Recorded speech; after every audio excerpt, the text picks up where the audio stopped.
Hey, what's up you guys? Welcome to my channel if you're new, and if you're not, how you doing? My name is Foco Films, and today the video is going to be in Italian. So if you still want to watch, you can click that CC button down below and you'll be able to follow along because I'll add some English subtitles.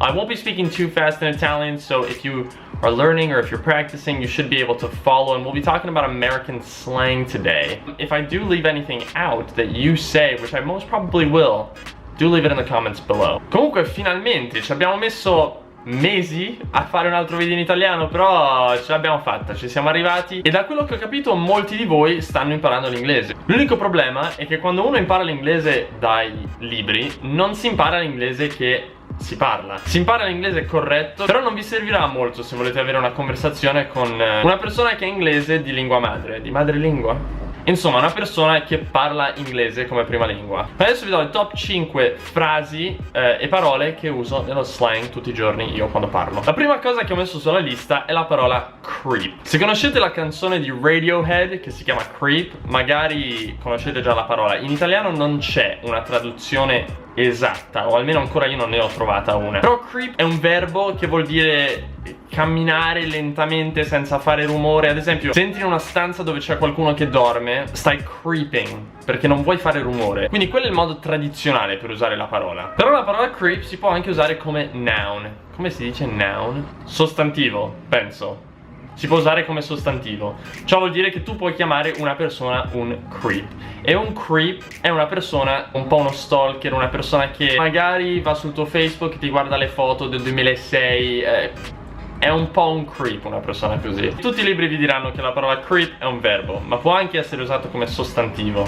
La seconda parola sulla lista è crash. Crash vuol dire tipo incidente, a car crash, a car accident. Però fortunatamente si usa più spesso per dire stanco. Quando tu bevi il caffè, magari dura l'effetto 3-4 ore e poi dopo inizi a fare crashing, perché inizi a stancarti.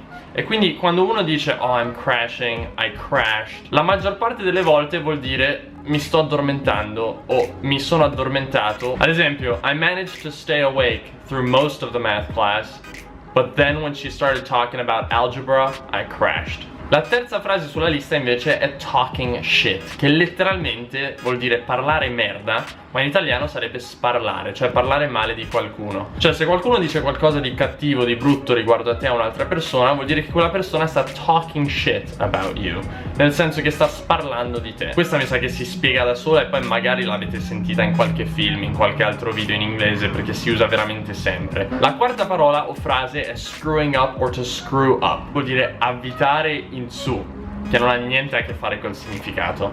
Screwing up or to screw up vuol dire fare qualcosa male. Tu puoi fare un esame, puoi fare un test, ma se lo screw up, if I screw up a test or an exam, vuol dire che l'ho fatto male, che l'ho fallito, che mi è andato male. Ad esempio io tra un po' rifarò il mio esame di guida e spero che I won't screw it up, perché if I screw it up I'm screwed. Un altro modo per usare la parola screwed. Ce ne stanno molti di modi per usare la parola screwing. Il terzo non ne parliamo. Yeah, I'm not gonna get into that. Non ne possiamo parlare. La quinta e l'ultima frase di questo video è una che ho imparato abbastanza recentemente anch'io, nel senso, cioè nei passati 5 anni, 6 anni forse, che si usa sempre, ma io non l'avevo mai usata perché non entravo in macchina con gli amici. Io entravo sempre in macchina con i miei genitori che parlano italiano. Però con gli amici, quando tu entri in macchina e siete un gruppo di più persone, sentirete sempre sti ragazzi che parlano inglese che magari urlano shotgun, shotgun, shotgun, che vuol dire fucile, che non ha senso in italiano, non lo diresti mai.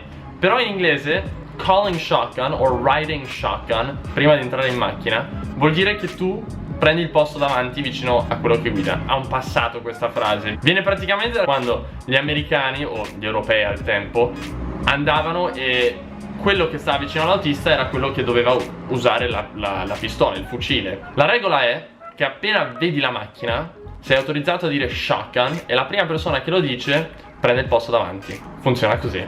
È tutto per questo video. Se vi piace lasciatemi un commento qua sotto e ne farò un altro, perché ce ne stanno un sacco di parole che voi imparate che non si usano nel modo in cui vi dicono che si usano, o che si usano anche in altri modi. E per avere una conversazione da native speaker in inglese le dovete sapere e le sentirete sicuramente, perché io queste le uso tutti i giorni. Grazie tante per aver guardato questo video ragazzi. Io sono Foco Films iscrivetevi.